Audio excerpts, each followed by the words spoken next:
Le Créateur, c'est le futur, car il est omniscient et omnipotent. Alors pourquoi avoir laissé l'arbre de la connaissance et le serpent dans le jardin d'Éden, tout en sachant qu'Adam et Ève commettront le péché originel qui destinera l'humanité au déluge, une extermination planétaire, ainsi qu'à l'apocalypse et au jugement dernier. Pourquoi avoir créé l'enfer, sachant qu'un ange est pur par essence, mais surtout dénué de libre arbitre? Peut-être car l'être humain a été créé dès le départ pour être éprouvé dans sa foi et être jugé.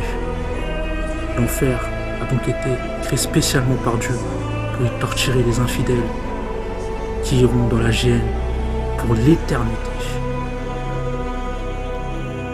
L'être humain paye donc le prix d'un péché qu'ils n'ont même pas connu, tout en sachant que Dieu savait très bien que très peu réussiront cette terrible épreuve et qu'un bon nombre finirait dans les flammes éternelles de l'enfer. Et dans cette histoire, le diable n'est qu'un instrument de Dieu pour éprouver l'être humain, et ce depuis le jardin d'Éden. Dieu a accordé un délai au diable dans sa condamnation éternelle en enfer, s'évertuant à amener le plus d'âmes humaines possible avec lui. Son rôle étant de tenter tout être humain en tout temps jusqu'au jour du jugement dernier.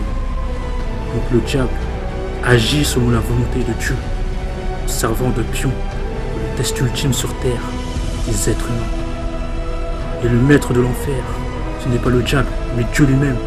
C'est Dieu qui infligera les châtiments éternels en enfer. Dieu avait donc tout prévu depuis le début.